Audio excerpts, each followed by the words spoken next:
स्मृति व्याख्यान के कार्यक्रम की अध्यक्षता कर रहे श्री प्रियंक द्विवेदी जी, लखनऊ विश्वविद्यालय की प्रति कुलपति professor manuka Khanna ji, college के प्रबंधक श्री मनमोहन तिवारी जी, प्राचार्य प्रोफेसर त्रिपाठी जी, श्री संजय तिवारी जी और राजनीति शास्त्र विभाग की अध्यक्षा डॉक्टर सविता सिंह जी और सभागार में उपस्थित सभी विद्वज्जन और विद्यार्थीगण। अभी जो कार्यक्रम हम लोग आज जिस संदर्भ में उपस्थित हैं वो थोड़ा सा मार्मिक क्षण है मेरे लिए, क्योंकि रणविजय जी मेरे तो विद्यार्थी रहे शायद 87-88 में, और जैसा कि कालिदास ने किसी संदर्भ में कहा, वदनम प्रसाद सदनम, कि मुखमंडल हमेशा प्रसन्नता से विभूषित रहता था। उनकी ये विशेषता थी, क्योंकि उन्होंने जीवन में, आप सभी लोग जानते होंगे, बहुत सारे संघर्षों का और बहुत सारे तनावों का सामना किया, लेकिन फिर भी मैंने कभी उनको तनावग्रस्त या विषादग्रस्त नहीं देखा। हमेशा ही वो बड़े सहज, सौम्य और प्रसन्न चित्त दिखाई पड़े। ईश्वर ने उनको काफी आत्मबल दिया था। तो इस एक अच्छे विद्यार्थी भी थे और एक अच्छे अध्यापक भी रहे। अंतर्राष्ट्रीय राजनीति के क्षेत्र में उन्होंने स्पेशलाइजेशन किया, अपना शोध कार्य किया। इस महाविद्यालय में लंबे समय तक वो प्राध्यापक रहे, लेकिन उनका इस संसार से जाना तो असामयिक था। और जब हम सभी लोगों को इस बात की सूचना मिली कि उनका देहांत हो गया है, तो बहुत ही स्तब्ध रह गए। कभी कल्पना नहीं की थी कि इस प्रकार की स्थिति का सामना करना पड़ेगा, लेकिन अब जो ईश्वरीय विधान है उसको कौन टाल सकता है। और यद्यपि काया शेष तो नहीं है, लेकिन यश काया उनकी अभी भी विद्यमान है, और इसीलिए हम सब लोग आज उनका स्मरण कर रहे हैं, उनका नमन कर रहे हैं। इसलिए सर्वप्रथम तो इस अवसर पर उनको हार्दिक श्रद्धांजलि। अब जहाँ तक आज के कार्यक्रम का संबंध है, अब अंजलि जी ने काफ़ी मुश्किल पैदा कर दी, इतनी सब मेरी प्रशंसा करके, जिसके मैं शायद योग्य नहीं हूँ। और मैंने तो इन सब चीज़ों की कभी परवाह भी नहीं की। मैंने तो केवल शिक्षक धर्म के निर्वाह की परवाह की जीवन भर। बाकी जो आया सो आया, जो नहीं आया सो नहीं आया, उसकी मैंने कभी चिंता नहीं की। आज जब हमने इस विषय का निर्धारण किया तो ये समझ के कि क्योंकि रणविजय सिंह की रुचि अंतर्राष्ट्रीय राजनीति में थी, इसलिए उसी प्रकार का कोई विषय लिया जाना चाहिए। और इसलिए अंतर्राष्ट्रीय राजनीति के जो बदलते संदर्भ हैं उनके बारे में कुछ चीज़ें आपके सामने रखना चाहूँगा। अभी जो अंतर्राष्ट्रीय राजनीति है, दो शब्द हैं, आप सब लोग परिचित हैं। अंतर्राष्ट्रीय संबंधों का दायरा तो बहुत व्यापक होता है, उसमें तो हर प्रकार के संबंध विभिन्न देशों के बीच उनका अध्ययन करते हैं। उसमें व्यापारिक भी, आर्थिक भी, सांस्कृतिक भी, सभी प्रकार के संबंध होते हैं, जिसको इंटरनेशनल रिलेशंस कहते हैं। लेकिन हांस मार्गन्थाउ, जो कि राजनीति शास्त्र के बड़े विद्वान हुए और जिनकी बड़ी प्रसिद्ध किताब है पॉलिटिक्स अमंग नेशंस, उसमें उन्होंने तर्क दिया कि अंतर्राष्ट्रीय संबंधों में तो सभी प्रकार के संबंध आते हैं, लेकिन जो सबसे महत्वपूर्ण पक्ष होता है अंतर्राष्ट्रीय संबंधों का, वो तो राजनीतिक पक्ष होता है। इसलिए हमें इंटरनेशनल रिलेशंस को इंटरनेशनल पॉलिटिक्स कहना चाहिए। और तब से इस दृष्टिकोण का प्रारंभ हुआ। अभी तक जिसको हम लोग इंटरनेशनल रिलेशंस कह रहे थे वो तो विद्यमान रहा, आज भी है, लेकिन यह है कि आमतौर से जब कभी भी अब जब हम इस विषय पर विचार करते हैं तो हमारे सामने इंटरनेशनल पॉलिटिक्स का परिदृश्य उभरता है। जो दूसरे पक्ष है वो आमतौर से गौड़ रहते हैं। तो इसलिए उन्होंने अपनी पुस्तक में लिखा कि भाई इंटरनेशनल पॉलिटिक्स जो है वो कॉन्फ्लिक्ट्स और कोऑपरेशन संघर्षों और सहयोगों का अध्ययन है विभिन्न राज्यों के संबंधों के अंतर्गत। इस तरह से उन्होंने अंतर्राष्ट्रीय राजनीति को परिभाषित करने का प्रयास किया। जहां तक इंटरनेशनल रिलेशंस के प्रारंभ की बात है, तो ये प्रारंभ होता है 1648 से ट्रीटी ऑफ वेस्टफेलिया, जब से जिसको मॉडर्न स्टेट सिस्टम हम लोग कहते हैं, आधुनिक राज्य की धारणा जब से शुरू होती है, तो वो 1648 में ट्रीटी ऑफ वेस्टफेलिया के बाद शुरू होती है, जो राष्ट्र राज्य बने यूरोप के देशों में। लेकिन एक डिसिप्लिन के तौर से, एक एकेडमिक स्टडी के तौर से अंतर्राष्ट्रीय संबंध का प्रारंभ यूनिवर्सिटी कॉलेज ऑफ वेल्स में सबसे पहले हुआ, इंग्लैंड में 1919 में, एक डिसिप्लिन के तौर से, एक विषय के तौर से। और इसको प्रतिष्ठा तब मिली, इंटरनेशनल रिलेशंस को एक डिसिप्लिन के तौर से, जबकि जो आप जानते हैं एक बहुत बड़ी वैश्विक संस्था है, बड़ी प्रसिद्ध हमेशा से रही, लंदन स्कूल ऑफ इकोनॉमिक्स। तो लंदन स्कूल ऑफ इकोनॉमिक्स ने इंटरनेशनल रिलेशंस का एक विभाग 1920 में स्थापित किया, स्वतंत्र विभाग। अभी तक अंतर्राष्ट्रीय संबंधों का अध्ययन हम लोग इतिहास या राजनीति शास्त्र के अंतर्गत करते थे, लेकिन लंदन स्कूल ऑफ इकोनॉमिक्स में 1920 में पहली बार एक इंडिपेंडेंट डिपार्टमेंट बना अंतर्राष्ट्रीय संबंधों का। तो ये तो एक जो विषय है उसका संक्षिप्त परिचय है। लेकिन सवाल यह है कि जो प्रकृति है इंटरनेशनल पॉलिटिक्स की, वो प्रकृति परिवर्तनशील रही है, उसमें एक डायनेमिज्म रहा बराबर, और उसके तीन मुख्य पक्ष मैं मानता हूं, तीन फेजेस रहे।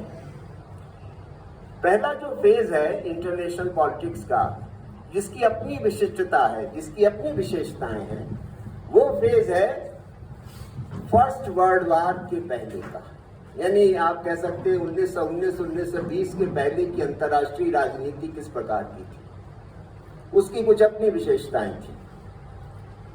1920 के बाद और 1920 से लेकर और 1990 तक, यानी जब सोवियत संघ का पतन हुआ है ना, कोलैप्स ऑफ कम्युनिज्म, इतना जो समय है 70 वर्ष का, वो दूसरा चरण है अंतर्राष्ट्रीय राजनीति का। और उस चरण की कुछ अपनी विशिष्टताएं हैं, उसकी कुछ अपनी स्पेशल फीचर्स हैं जिन्हें हमें जानना चाहिए।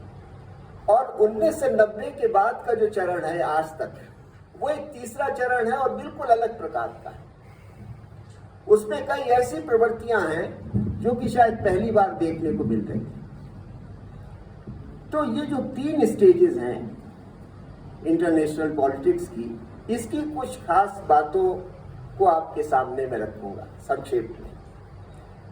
अब जैसे कि जो पहले महायुद्ध तक की जो अंतर्राष्ट्रीय राजनीति थी, उसकी क्या विशेषताएं थी, लेकिन मेरा डिस्क्रिप्शन कोई फैक्चुअल नहीं है, क्योंकि फैक्ट्स तो बहुत सारे हैं।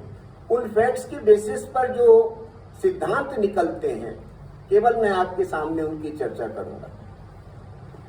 1919 से पहले की, 1920 के पहले की, यानी प्रथम महायुद्ध के पहले की जो अंतर्राष्ट्रीय राजनीति थी, वो यूरोप केंद्रित थी, यूरोसेंट्रिक थी, केवल यूरोप का अध्ययन, यूरोप के देशों के झगड़ों का, उनके सहयोग का, उनकी प्रतिस्पर्धाओं का, उनके षड्यंत्रों का अध्ययन केवल किया जाता था।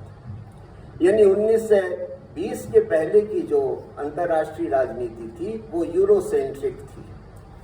पहली बात, पहली उसकी विशेषता ये, उसमें आपको कहीं भारत का या चीन का या श्रीलंका का या मिडिल ईस्ट का कहीं कोई जिक्र नहीं मिलेगा, या अमेरिका का कहीं कोई जिक्र नहीं मिलेगा। जो उस समय के ग्रंथ आप देखेंगे वो केवल और केवल यूरोसेंट्रिक दृष्टिकोण से लिखे गए ग्रंथ थे। दूसरा, उस समय की जो राजनीति थी, अंतर्राष्ट्रीय राजनीति, उसको कहते हैं वो आदर्शवादी दृष्टिकोण पर आधारित थी, नॉर्मेटिव इंटरनेशनल पॉलिटिक्स थी। नॉर्मेटिव से मतलब कि वो चाहते थे, क्योंकि उस समय संसार में बड़ी अशांति थी 1920 के पहले। आप जानते यूरोप के विभिन्न देशों के बीच तमाम युद्ध, अनेक प्रकार के युद्ध होते रहते थे, जिनकी परिणति प्रथम महायुद्ध में हुई थी। बिल्कुल एनार्किकल कंडीशंस थी राज्यों के संबंधों की। उस एनार्किकल कंडीशंस में जो अंतर्राष्ट्रीय राजनीति के ज्ञाता थे, प्रतिपादक थे, उनका लक्ष्य उन सिद्धांतों की खोज करना था जिससे कि विश्व व्यवस्था में शांति और व्यवस्था स्थापित हो सके, पीस एंड ऑर्डर। ये कैसे लाया जाए, इंटरनेशनल सिस्टम में पीस और ऑर्डर कैसे लाया जाए, यानी ये आइडियल्स हैं, इनकी प्राप्ति करना, ये लक्ष्य होना चाहिए अंतर्राष्ट्रीय राजनीति का। इसलिए इसको कहते हैं कि इसकी जो दृष्टि थी वो नॉर्मेटिव थी, मूल्यपरक थी। वुडरो विल्सन का आप नाम जानते हैं, जो कि अमेरिका के राष्ट्रपति भी हुए। तो वुडरो विल्सन ने एक राष्ट्रीय आत्मनिर्णय के सिद्धांत का प्रतिपादन किया, नेशनल सेल्फ डिटर्मिनेशन का, क्योंकि उस समय राष्ट्रीयता का प्रश्न उभरा था और उसके कारण सारे युद्ध हो रहे थे, छोटे या बड़े। तो उन्होंने कहा कि भाई राष्ट्रीयता का सिद्धांत जो है वही राज्य की रचना का आधार होना चाहिए, चाहे छोटी राष्ट्रीयता हो चाहे बड़ी राष्ट्रीयता हो, सबका एक अपना देश होना चाहिए। वन नेशन वन स्टेट, हर राष्ट्रीयता का अपना राज्य होना चाहिए, ये आदर्श है। अगर इसकी स्थापना करती जाए तो सारी अशांति, सारा टकराव समाप्त हो जाए।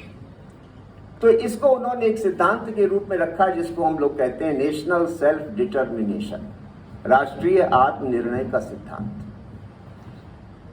फिर इस फेज में जो इंटरनेशनल पॉलिटिक्स थी उसको कंडक्ट कौन करता था, वो किनके माध्यम से संचालित होती थी? डिप्लोमेट्स के माध्यम से, राजनयिकों के माध्यम से, डिप्लोमेसी के माध्यम से, कूटनीति के माध्यम से। और वो जो कूटनीति थी वो गुप्त होती थी, जिसको कहते थे सीक्रेट डिप्लोमेसी के माध्यम से। यानी जो राजनयिक थे, डिप्लोमेट्स या एम्बेसडर्स या फॉरेन मिनिस्टर्स देशों के, उन्हीं के माध्यम से विदेशी संबंधों का या अंतर्राष्ट्रीय संबंधों का विभिन्न देशों के द्वारा संचालन होता था। और वो जो कुछ भी उनके बीच बातचीत होती थी या जो कुछ भी संधि समझौते होते थे, उसकी सारी प्रक्रिया बड़ी गोपनीय रखी जाती थी कि किसी को कुछ पता न चलने पाए समय से पहले। तो इसलिए कहते हैं कि उसकी एक दूसरी जो विशिष्टता थी उस दौर की, वो ये था कि international relations were conducted by the diplomats and a wheel of secrecy always surrounded it. और इसको लेकर कई एक प्रसंग भी हुए जिनको बड़ा विवाद हुआ, लेकिन यहाँ पर उनका उल्लेख करने का समय नहीं उतना है। तो ये पहले फेज की विशेषता थी। अब 1920 के बाद अंतर्राष्ट्रीय राजनीति का स्वरूप बदलता है, खासतौर से सेकेंड वर्ल्ड वॉर के बाद, यानी 1945 के बाद। और 1945 से लेकर और 1990 तक की जो अंतर्राष्ट्रीय राजनीति है वो देखिए कितनी बदल चुकी है। पहली बात तो ये है कि अब ये जो इंटरनेशनल पॉलिटिक्स है वो यूरोसेंट्रिक नहीं रही। अब इस अंतर्राष्ट्रीय राजनीति में थर्ड वर्ल्ड, जिसको उस समय कहा गया, कोई अच्छा शब्द तो नहीं है लेकिन अब चलन में है तो हम उसका उपयोग करते हैं, तीसरी दुनिया के देश शामिल हो गए। क्यों? क्योंकि विउपनिवेशीकरण की प्रक्रिया 1945 के बाद बहुत तेजी से शुरू हुई थी और संसार के बहुत सारे एशिया अफ्रीका के देश स्वतंत्र हो गए थे। तो उनकी भूमिका महत्वपूर्ण होने लगी अंतर्राष्ट्रीय राजनीति के संचालन में।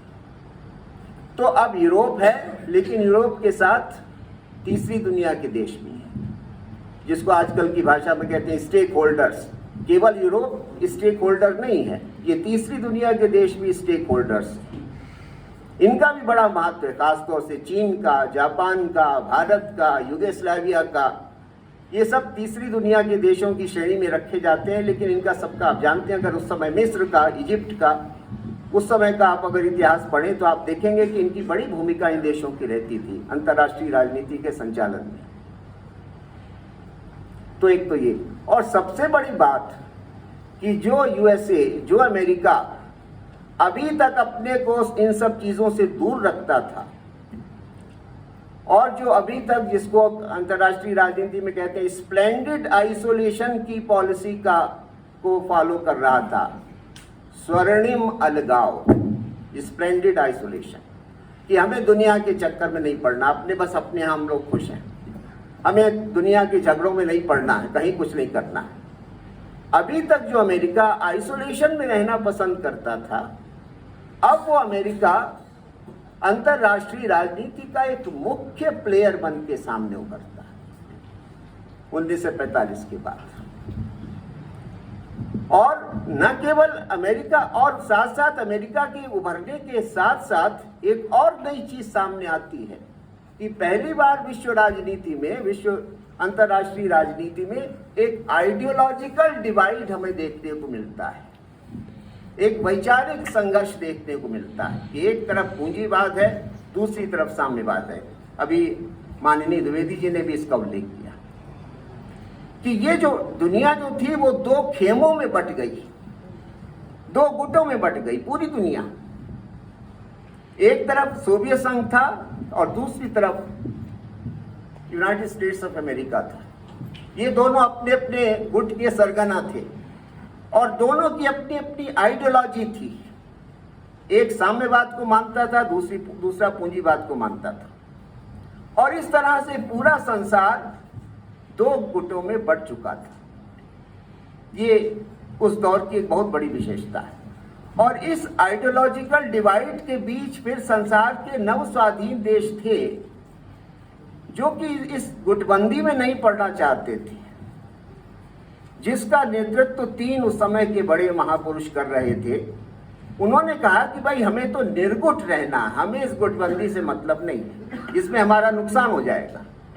हम लोग अभी स्वतंत्र हुए हैं और अगर हमने गुटबंदी शुरू कर दी तो नुकसान ही नुकसान होगा, क्योंकि जिस गुट में जाएंगे तो विरोधी गुट हमारा नुकसान करना शुरू कर देगा। तो एक बड़ा आंदोलन खड़ा हुआ, नॉन अलाइंड मूवमेंट, गुट निरपेक्ष आंदोलन, जिसके तीन मुख्य जनक थे, नेहरू और मार्शल टीटो और इजिप्ट के प्रेसिडेंट नासिर। इन लोगों ने गुट निरपेक्ष आंदोलन की स्थापना की, जो कि लंबे समय तक प्रभावी रहा। अब तो वो अपनी प्रासंगिकता खो चुका है। तो ये इस तरह से उस आइडियोलॉजिकल डिवाइड के बीच एक थर्ड वे निकालने की कोशिश की गई, एक तीसरा मार्ग ढूंढने की कोशिश की गई।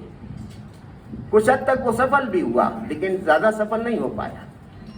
और इसी और दोनों के बीच निरंतर तनाव रहता था, दोनों गुटों के बीच में, जिसको कोल्ड वार कहा गया। इसी कोल्ड वार को और बढ़ावा देने वाला था परमाणु अस्त्रों का आविष्कार। आप जानते हैं कि 1945 के ही आसपास परमाणु अस्त्रों का बनना और इस्तेमाल करना शुरू हुआ। न्यूक्लियर एनर्जी तो पहले से थी, लेकिन न्यूक्लियर एनर्जी से न्यूक्लियर वेपन बनाने का काम इस दौर में शुरू हुआ और बड़े बड़े भंडार विभिन्न देशों ने अपने बनाए परमाणु बम के। आज भारत के ही पास करीब 150 न्यूक्लियर वेपन्स हैं, अब तो बहुत सारे देशों के पास। तो इस न्यूक्लियर वेपन के आने के बाद असुरक्षा का भाव कम नहीं हुआ और बढ़ गया, क्योंकि हर समय ये दो महाशक्तियां एक दूसरे के ऊपर घात लगाए बैठी रहती थी कि कब मौका मिले और हम इनको परेशानी में डालें। तो एक नई सिचुएशन पैदा हुई। वैसे तो अंतर्राष्ट्रीय राजनीति का अभी तक जो सिद्धांत था वो था बैलेंस ऑफ पावर, शक्ति संतुलन, लेकिन अब एक नया सिद्धांत आया, बैलेंस ऑफ टेरर, आतंक का संतुलन। क्योंकि जो परमाणु बम थे वे शक्ति नहीं आतंक पैदा कर रहे थे। अब एक तरफ से जो आतंक पैदा हो रहा है उसका प्रतिरोध कैसे किया जाए, तो इसको बैलेंस करने के लिए निरंतर प्रतिस्पर्धा इन दो महाशक्तियों के बीच चलती रहती थी। बाद में कुछ और देश भी इस दौड़ में शामिल हो गए। तो ये भी उस दौर की बहुत बड़ी विशेषता थी कि आइडियोलॉजिकल डिवाइड, कोल्ड वार, परमाणु अस्त्रों का प्रसार और उनके कारण जो एक आतंक का वातावरण राष्ट्रों के संबंध में पैदा हुआ और उस आतंक को कैसे संतुलित और सीमित किया जाए, इसके लिए जो प्रश्न पैदा हुए, इसी संदर्भ में यूनाइटेड नेशंस का भी महत्वपूर्ण स्थान रहा। हालांकि यूनाइटेड नेशंस कभी किसी महत्वपूर्ण मुद्दे पर प्रभावी भूमिका नहीं निभा पाया, लेकिन हाँ, यूनाइटेड नेशंस के तौर से एक विश्व संस्था आई और उस विश्व संस्था ने राजनीतिक और गैर राजनीतिक अनेक प्रकार के कार्य करने प्रारंभ किए, और जो गैर राजनीतिक कार्य थे वे तो बड़े महत्वपूर्ण रहे, लेकिन जो राजनीतिक क्षेत्र था उसमें कोई यूनाइटेड नेशंस ज़्यादा सफल रहा हो, आज भी हम ये नहीं कह सकते, क्योंकि महाशक्तियों के आगे यूनाइटेड नेशंस कभी भी प्रभावी भूमिका अदा नहीं कर पाया। तो ये जो इसके साथ साथ एक प्रश्न हुआ नॉर्थ साउथ डायलॉग का, क्योंकि नव स्वाधीन देशों ने ये कहा कि भाई आपने हमारा सब कुछ शोषण करके अपने को शक्तिशाली बना लिया, यूरोपीय देशों ने, तो इसलिए अब हमको आप मदद करिए जिससे हम अपना पुनरुत्थान कर सकें। तो उत्तर और दक्षिण के जो देश हैं, उत्तर से मतलब जो नॉर्दर्न हेमिस्फीयर उत्तरी गोलार्ध, और साउथ से मतलब जो सदर्न हेमिस्फीयर जिसमें कि आमतौर से अविकसित या विकासशील देश आते हैं, उनके बीच भी एक तनाव का वातावरण पैदा हुआ। और ये दृष्टिकोण आया कि भाई जो ये अविकसित देश हैं या जो विकासशील देश हैं, इनके अविकसित रह जाने का कारण तो ये विकसित देश हैं, लिहाजा अब ये हमारे साथ संवाद करें और हमको इस स्थिति से बाहर निकालने में मदद करें। और इस दृष्टि से भी विश्व अंतर्राष्ट्रीय जगत में बहुत कुछ घटित हुआ, बहुत सारे सम्मेलन हुए, बहुत सारी संधियां हुई, बहुत सारे आदान प्रदान हुए विभिन्न देशों के बीच, जो कि अंतर्राष्ट्रीय राजनीति के इतिहास में आपको मिलते हैं। लेकिन साथ साथ एक और महत्वपूर्ण पक्ष जो कि इस दौरान देखने में आया, वो ये था कि कुछ जिसको कहते हैं इंटरमीडिएट पावर्स का उदय हो रहा था, कुछ मध्यमवर्तीय शक्तियों का उदय हो रहा था। सुपर पावर्स तो जो भी 4-5 उस समय थे वो तो थे ही, लेकिन कुछ मध्यमवर्ती शक्तियों का उदय हो रहा था, जिसमें चीन एक था, दूसरा जापान था और तीसरा भारत था। ये नई शक्ति के केंद्र उभर रहे थे, जो कि अब तीसरे फेज में महत्वपूर्ण हो गए। उस समय ये उभर रहे थे, they were emerging powers, but now they exercise a lot of influence in international politics. तो इसलिए ये भी एक उस दौर की विशेषता थी, जिसको हम फिर एक बड़ा परिवर्तन हुआ शायद टेक्नोलॉजी के कारण, और वो परिवर्तन ये था कि विश्व राजनीति के इतिहास में पहली बार हम एक शब्दावली सुनते हैं शिखर सम्मेलन, समिट मीटिंग्स की। अभी मैंने आपको बताया कि जो पहला दौर था अंतर्राष्ट्रीय राजनीति का, उसमें जो फॉरेन मिनिस्टर्स थे, जो डिप्लोमेट्स थे, जो एम्बेसडर्स थे, उनके जरिए विदेशी संबंधों का संचालन होता था। लेकिन अब शिखर सम्मेलन होने लगे, यानी जो हेड्स ऑफ स्टेट है वो सीधे मिलने लगे और बार बार मिलने लगे, और 2 देशों के हेड्स नहीं बल्कि कई देशों के हेड्स मिलकर एक शिखर सम्मेलन करने लगे। क्यों? क्योंकि टेक्नोलॉजी के विकास ने अब ये आसान बना दिया था, यात्रा करना, संवाद करना।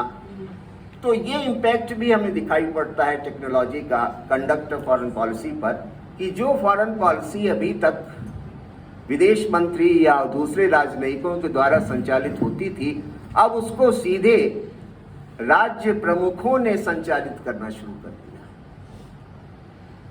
जैसे कि आप जानते हैं कि भारत जब आज़ाद हुआ तो प्रधानमंत्री नेहरू थे, वो विदेश मंत्री भी आपके थे। भारतीय विदेश नीति के स्वरूप को निर्धारण करने में उनकी बहुत बड़ी भूमिका थी। तो इसलिए अब यानी अंतर्राष्ट्रीय राजनीति में विदेशी संबंधों का महत्व कितना बढ़ चुका था, ये इससे स्पष्ट है कि जो राष्ट्राध्यक्ष या जो राज्याध्यक्ष होते थे वे स्वयं विदेश नीति का संचालन करते थे। अब वे एम्बेसडर के ऊपर या डिप्लोमेट के ऊपर या फॉरेन मिनिस्टर के ऊपर डिपेंडेंट नहीं होते थे। तो ये सब परिवर्तन हमें इस दूसरे दौर में देखने को मिले। अब उस दौर की हम लोग बात करें जिस दौर में अब हम रह रहे हैं, तीसरा दौर, यानी जो पोस्ट ग्लोबलाइजेशन एज है या जो पोस्ट कोल्ड वार एज है, शीत युद्ध के बाद की ये जो दुनिया है जो 90 के बाद बनी है। अब ये दुनिया तो बिल्कुल अलग प्रकार की नजर आती है और जो विद्वान अंतर्राष्ट्रीय राजनीति के उन्होंने इसकी अनेक तरह से व्याख्या की है। जैसे पहली बात तो वे कहते हैं कि इस दुनिया में मल्टीपल एक्टर्स हैं, एक एक्टर नहीं। इस दुनिया में अभिनय का काम, अभिनेता का काम कोई एक संस्था नहीं करती है, बहुत सारी संस्थाएं करती हैं। जैसे कि अभी तक जो अंतर्राष्ट्रीय राजनीति होती थी उसका संचालन राज्य या सरकारें करती थी, जिसको कहते हैं, जिसको आजकल की शब्दावली में कहते हैं state actor. State as the only actor in foreign affairs, कि अकेला राज्य यानी सरकार ही सारे संबंधों का संचालन करती थी। आज ऐसा नहीं, आज मल्टीपल एक्टर्स हैं, बहुत सारे संचालनकर्ता हो गए। जैसे एक आप शब्द सुनते हैं नॉन स्टेट एक्टर्स। अब ये नॉन स्टेट या इसको सब स्टेट एक्टर्स भी इनको कहते हैं। ये नॉन स्टेट एक्टर्स कौन है? जैसे कि जो पाकिस्तान में जो सब आतंकवादी समूह काम कर रहे हैं, ये सब नॉन स्टेट एक्टर्स। वे एक राज्य में रह रहे हैं लेकिन उस राज्य की सुनते नहीं, अपनी मर्जी से काम करते हैं, उनके अपने संसाधन हैं, उनके पास अपने अस्त्र शस्त्र हैं, वे अपने निर्णय स्वयं लेते हैं। वे जिस राज्य में हैं उस राज्य से नहीं सलाह मशविरा करते। तो इसलिए जितने भी टेररिस्ट ऑर्गेनाइजेशंस हैं, अल-कायदा हुआ, ये क्या है? नॉन स्टेट एक्टर है। लेकिन देखिए कितना प्रभाव उसका रहा अंतर्राष्ट्रीय राजनीति पर। 9/11 की कितनी बड़ी घटना को करने वाला एक नॉन स्टेट एक्टर था, है ना? तो ये अब आजकल नॉन स्टेट एक्टर्स की भूमिका बहुत बढ़ती चली जा रही है, जिनके आगे राज्य भी विवश हैं, बेबस हैं।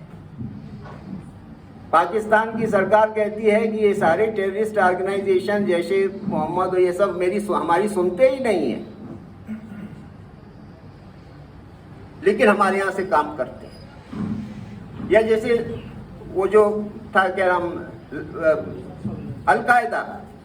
अल-कायदा बहुत सारे देशों में काम करता था, लेकिन उन देश की सरकारों की कतई नहीं सुनता था। उन देशों की सरकारें परेशान रहती थी कि भाई हमारी जमीन से आप सब ये काम कर रहे हैं। वो कहते नहीं, हम तो करेंगे, आप क्या कर सकते हैं। तो एक तो स्टेट एज एन एक्टर, दूसरा नॉन स्टेट एक्टर्स, फिर एक है सुप्रा नेशनल एक्टर्स, यानी राज्य से उच्चतर भी एक संस्थाएं बन गई हैं जो कि अंतर्राष्ट्रीय राजनीति पर बहुत गहरा प्रभाव डालती हैं। जैसे कि यूरोपियन यूनियन, यूरोपीय संघ को आप जानते हैं ना, यूरोप के विभिन्न देशों का एक संघ है, उसको कहते हैं सुप्रा स्टेट एक्टर, सुप्रा नेशनल एक्टर। और यूरोपियन यूनियन कितना शक्तिशाली है, जर्मनी भी उसका मेंबर है, इटली भी है, फ्रांस भी है, सब है। लेकिन जब यूरोपियन यूनियन की पार्लियामेंट में चीजें तय होती हैं तो वो इन राज्यों की ज्यादा परवाह नहीं करता, वो अपने निर्णय स्वयं लेता है। तो ये सुप्रा नेशनल एक्टर्स आ गए, ये भी अंतर्राष्ट्रीय राजनीति पर बहुत गहरा प्रभाव डाल रहे हैं। फिर एक है ट्रांसनेशनल एक्टर्स, जैसे कि एलन मस्क है ना, ये ट्रांसनेशनल, इतने बड़े ये बिलियनियर हैं, अरबपति हैं, किसी बड़े आईटी सेक्टर के मालिक हैं या किसी बड़ी कंपनी के मालिक हैं, इनका बहुत, इनके आगे सरकारें भी मांगती घूमती हैं, है ना। एलन मस्क को खुश रखने के लिए सरकारें क्या क्या नहीं करती कि हमारे यहाँ इन्वेस्टमेंट कुछ कर दीजिए, हमको कुछ इस तरह की चीज दे दीजिए। पहले कभी आप सोच सकते थे कि कोई भी अरबपति कितना भी बड़ा हो, वो राज्य सरकार उसके सामने चपरासी बन के खड़े हो जाए? कभी आप सोच सकते थे? अब निष्कर्ष क्या निकला? निष्कर्ष ये कि राज्य अब संप्रभु नहीं रहे, state is no longer sovereign, जो कि उसकी सबसे बड़ी विशेषता मानी जाती है कि केवल सॉवरेंटी स्टेट में ही होती है। तो अब देखिए सॉवरेंटी को कितने जगह से चैलेंज मिल रहा है, अब कोई राज्य की सुनता ही नहीं। तो स्टेट की सॉवरेंटी जो है वो कॉम्प्रोमाइज्ड है, कमजोर पड़ चुकी है। ये इसको कहते हैं, ये उत्तर आधुनिक राज्यों का लक्षण है। This is the main characteristic of post modern states, that their sovereignty has been seriously compromised. They cannot use the sovereignty the way they used to in the modern times or in pre-Second World War world. कि वे अब उस तरह से संप्रभु नहीं रहे, उनकी संप्रभुता में बहुत कटौती हो चुकी। और केवल इन एक्टर्स के आगे नहीं, अब जैसे IMF है, वर्ल्ड बैंक है, उनके आगे भी हम लाचार। ये लोग, ये तो ट्रांसनेशनल ऑर्गेनाइजेशंस है ना, ये ट्रांसनेशनल ऑर्गेनाइजेशंस हैं, लेकिन IMF जैसा कहता है वैसा हमें अपना बजट बनाना पड़ता है। IMF जैसा कहता है वैसे हमको गवर्नमेंट सर्विस में कितना रिक्रूटमेंट होगा या नहीं होगा ये तय करना पड़ता है। तो अब हमारी पार्लियामेंट सॉवरेन कहाँ रही? हमारी पार्लियामेंट अब डिपेंडेंट है वर्ल्ड बैंक और IMF पर। तो ये एक दूसरी समस्या। दूसरी बात यह है कि इस दौर के जो मुद्दे हैं वो बदल गए। ये जो पोस्ट ग्लोबलाइजेशन इंटरनेशनल पॉलिटिक्स है, इसके मुद्दे क्या हैं? आजकल का एक बहुत बड़ा मुद्दा है ड्रग पेडलिंग, नशीली दवाओं का या नशीली चीजों का, ड्रग्स का अंतर्राष्ट्रीय व्यापार। लोग ना, आप देखिए अभी गुजरात में रोज पैकेट्स आ रहे हैं समुद्र के जरिए, कौन भेज रहा है कौन रिसीव कर रहा है किसी को कुछ नहीं पता है ना। हजारों टन की चरस गुजरात के समुद्री तटों, अभी परसों की खबर है, पहुंच गई पैकेट्स में। अब कौन भेजने वाला है कौन रिसीव करने वाला किसी को नहीं पता। इस लेवल पर ड्रग की पेडलिंग, ड्रग्स का कारोबार, आर्म्स की पेडलिंग, हथियारों का कारोबार, ये सब जितने भी टेररिस्ट ग्रुप्स हैं इनके पास हथियार कहां से आते हैं? भाई इनकी तो कोई अपनी फैक्ट्री है नहीं, ना उनके पास कोई टेक्नोलॉजी है, कौन देता है इनको? ये जो गाजा में युद्ध चल रहा है कितने महीनों से, इतने हथियार कहां से आ रहे हैं? वहां भी तमाम ग्रुप्स कार्यरत हैं जो कि नॉन स्टेट एक्टर्स हैं, इनके पास कहां से हथियार आ रहे हैं? कौन दे रहा है? कानूनी तरीके से तो नहीं मिल रहे हैं, क्योंकि मिल भी नहीं सकते। गैर कानूनी तरीके से इलीगल ट्रेड हो रहा है, क्यों नहीं कोई रोक रहा है? ये इस दौर की राजनीति का एक बड़ा मुद्दा है, illegal trade off drugs and arms, बहुत बड़ी समस्या है। फिर एनवायरनमेंट का प्रश्न, आप 50 के पहले के पीछे आप देखिए, कभी एनवायरनमेंट का कोई प्रश्न आपको दिखाई पड़ता कहीं? कभी आपने सुना कि पर्यावरण भी कोई प्रश्न है? आज रोज कॉन्फ्रेंसेस और सेमिनार्स हो रही हैं, यूनाइटेड नेशंस के लेवल पर भी और विभिन्न देशों के लेवल पर। तो एनवायरनमेंट आज इंटरनेशनल पॉलिटिक्स का कितना बड़ा मुद्दा बन चुका है, जो कि पहले कभी भी नहीं था। ये भी नई बात है। तो इसी तरह से जो टेररिज्म का मुद्दा, आतंकवाद का मुद्दा, पहले कभी आप 1990 के पहले आपने कभी आतंकवाद शब्द सुना? कुछ एक छुटपुट घटनाएं हुई थी, एक बार म्यूनिक ओलंपिक में इस तरह के कुछ काम हुए थे, लेकिन उसको कभी किसी ने आतंकवाद नहीं कहा। अब आतंकवाद एक बहुत ही इंपॉर्टेंट फीचर है आज की इंटरनेशनल पॉलिटिक्स की। इससे कैसे निपटा जाए, ये क्यों हो रहा है? तो ये सब नए मुद्दे हैं जो पोस्ट ग्लोबलाइजेशन इंटरनेशनल पॉलिटिक्स जो कि कभी भी नहीं थे। लेकिन आज है। इसके साथ साथ एक तरफ तो आप वैश्वीकरण की बात कर रहे हैं, लेकिन दूसरी तरफ राष्ट्रीयता और उपराष्ट्रीयता की भावनाएं भी बड़ी तेजी से उभर रही हैं। एक तरफ तो आप कह रहे हैं कि सारी दुनिया एक छोटा सा गांव बन रही है, अब पूरा बाउंड्री लेस वर्ल्ड, सीमाओं रहित संसार हम बना रहे हैं।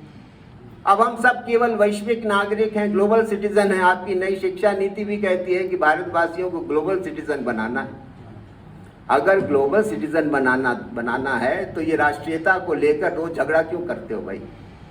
इसको भूल जाओ, अब तो ग्लोबल बनना है, अब नेशनल क्यों बनने की कोशिश कर रहे हैं? लेकिन नहीं, तो जो नेशनलिज्म है वो बहुत स्ट्रांग है। अभी यूरोपियन पार्लियामेंट के लिए इलेक्शन हुए शायद हफ्ते भर पहले, जो चुनाव परिणाम आए हैं उससे यूरोप की सरकारें हिल गई, क्योंकि जितने भी उग्र दक्षिणपंथी दल थे उनको भारी सफलता मिली है। यानी जो अल्ट्रा नेशनलिस्ट पार्टीज थी उनको भारी सफलता मिली है।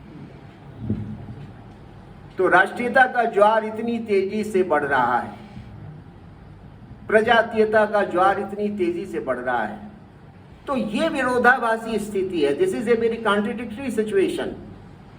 On the one hand, we speak about globalization, but on the other hand, the forces of nationalism, the ethnic forces are asserting themselves. दोनों बातें साथ साथ चल रही हैं। उसके पहले अंतर्राष्ट्रीय राजनीति में हमेशा नेशनलिज्म का इश्यू ही कोर इश्यू रहा, लेकिन आज अगर एक तरफ ग्लोबलाइजेशन का इश्यू कोर इश्यू है, तो दूसरी तरफ नेशनलिज्म और एथनिसिटी का इश्यू भी उतने ही बड़े इश्यूज हैं। चेचन्या में देखिए, छोटे से एथनिक ग्रुप है, उन्होंने क्या हाल कर रखा है। रवांडा में देखिए क्या हो रहा है, सोमालिया में देखिए क्या हो रहा है, इराक में कुर्दिस्तान की जो मांग उठ रही है ईरान और इराक के बॉर्डर पर, स्पेन में बास्क प्रोविंस में क्या हो रहा है।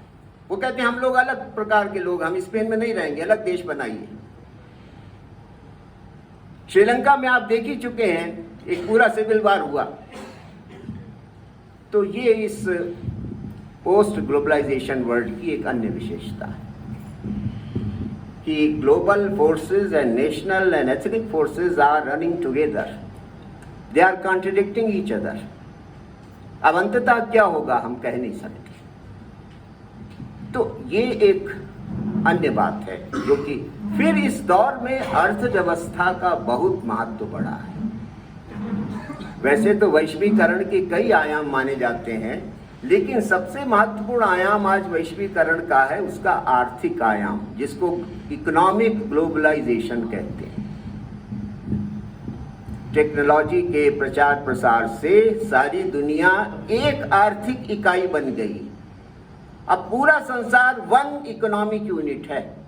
कहीं पर कुछ होगा उसका असर पूरे संसार पर पड़ेगा।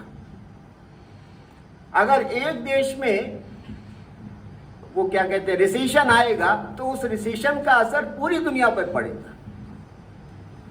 अगर एक देश में बीमारी होगी तो पूरी दुनिया, ये जो कोरोना आया वो तो चीन में थोड़े से लोगों में हुआ था ना शुरू, और पूरी दुनिया में फैल गया।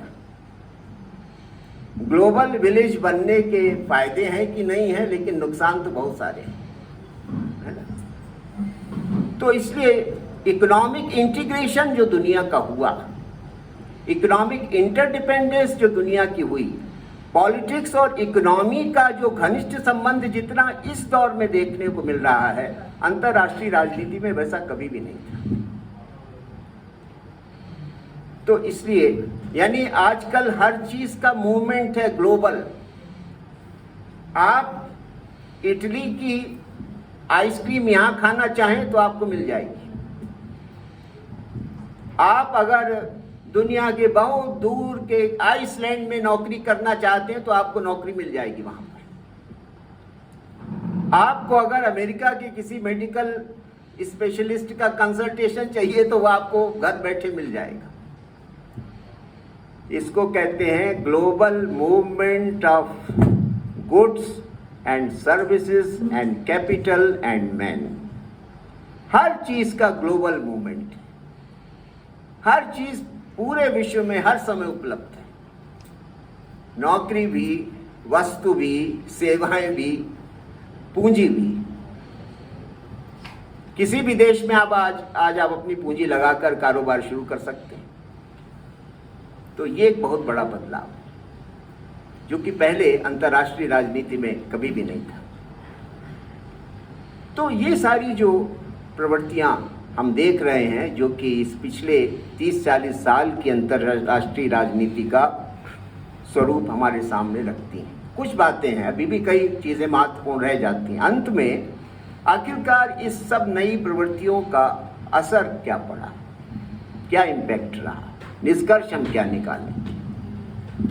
पहली चीज़ तो ये है कि एक रोजनाव नाम के एक बड़े विद्वान हैं आजकल अंतर्राष्ट्रीय राजनीति के, जेम्स रोजनाव, उन्होंने लिखा है कि भाई अब ये पुरानी अंतर्राष्ट्रीय राजनीति से तो अब कुछ भी नहीं होने वाला है ना। सारे पैटर्न्स बदल चुके हैं, सारे स्थापित प्रतिमान बदल चुके हैं।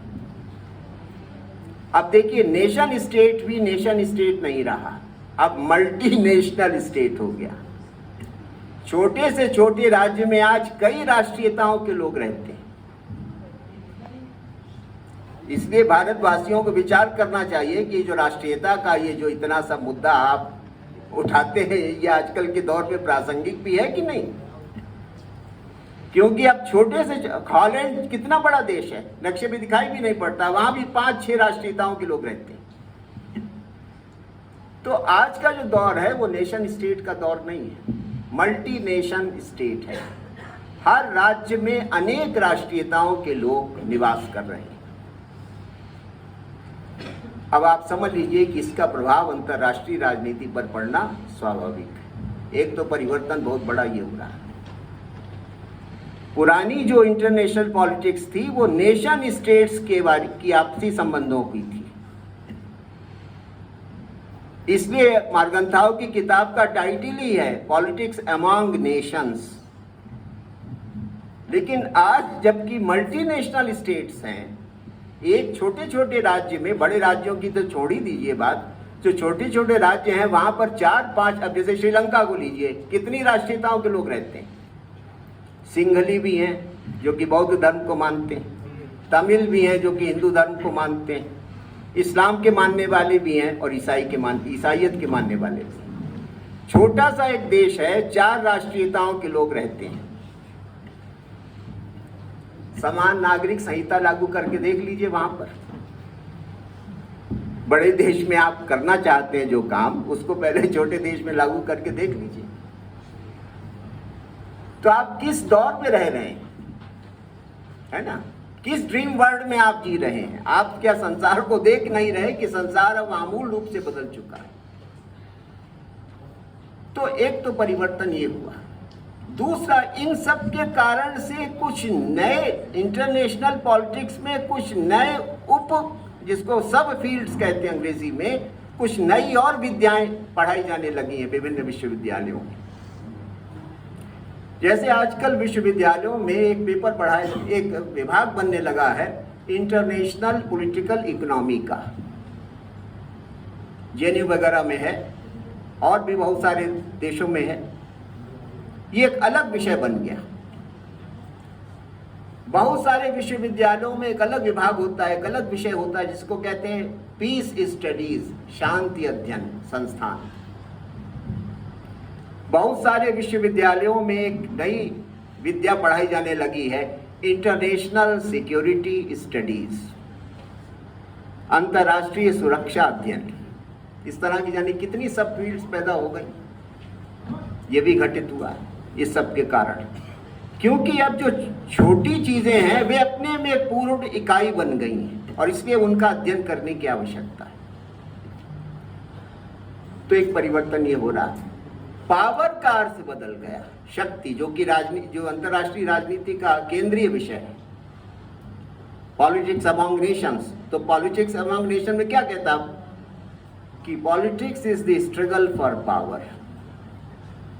राज्यों के बीच की राजनीति शक्ति पर आधारित है, शक्ति से संचालित होती है, मार्गन्थाव कहता है, और इंटरेस्ट उसका लक्ष्य होता है।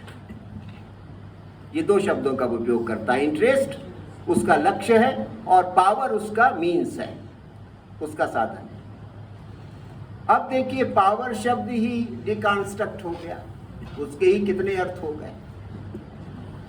Multifarious forms of power. जैसे एक शब्द आप सुनते हैं, पहले आपने कभी नहीं सुना, सॉफ्ट पावर। ये सॉफ्ट पावर क्या होता है ना, आजकल इसके ऊपर शोध होते हैं, सॉफ्ट पावर। यानी अब आपने मान ली कि एक हार्ड पावर होती है और एक सॉफ्ट पावर होती है ना। फिर आपने मान लिया कि एक हॉरिजॉन्टल पावर होती है, एक वर्टिकल पावर होती है।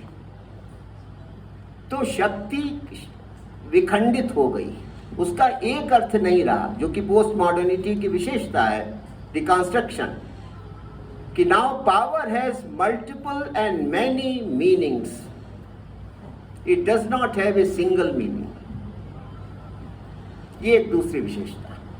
तो ये हो रहा है, इसलिए फॉर्म्स ऑफ पावर बदल रहे हैं। अब वो पुराना सीधा साधा अर्थ नहीं रहा, शक्ति का मतलब सैनिक शक्ति नहीं, अब बहुत प्रकार की शक्तियां होने लगी।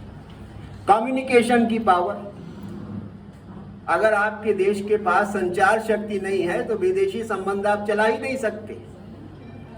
टेक्नोलॉजी की पावर है ना, इंडस्ट्रियलाइजेशन की पावर, कितने तरह की पावर्स हैं।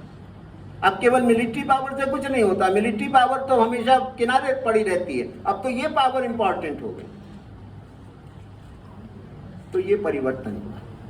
और तीसरा, इसलिए अंतर्राष्ट्रीय राजनीति को पढ़ने की पद्धतियां भी बदल रही हैं। आप लोग जानते होंगे कि अंतर्राष्ट्रीय राजनीति को पढ़ने की 2-3 अभी तक पद्धतियां मानी जाती थी। एक पद्धति मानी जाती थी नॉर्मेटिव अप्रोच, ये जिसको आइडियलिस्ट मेथड कहते हैं। एक पद्धति मानी जाती थी रियलिस्ट मेथड, मार्गान्थव वगैरह ने जिसका प्रतिपादन किया। एक पद्धति मानी जाती है मार्क्सिस्ट अप्रोच, मार्क्सवादी पद्धति। अब ये तीनों पद्धतियां कारगर नहीं मानी जाती। अब आजकल एक नई पद्धति अंतर्राष्ट्रीय राजनीति के ग्रंथों में देखने को मिलती है, जिसको कहते हैं कंस्ट्रक्टिविज्म, संरचनावादी पद्धति।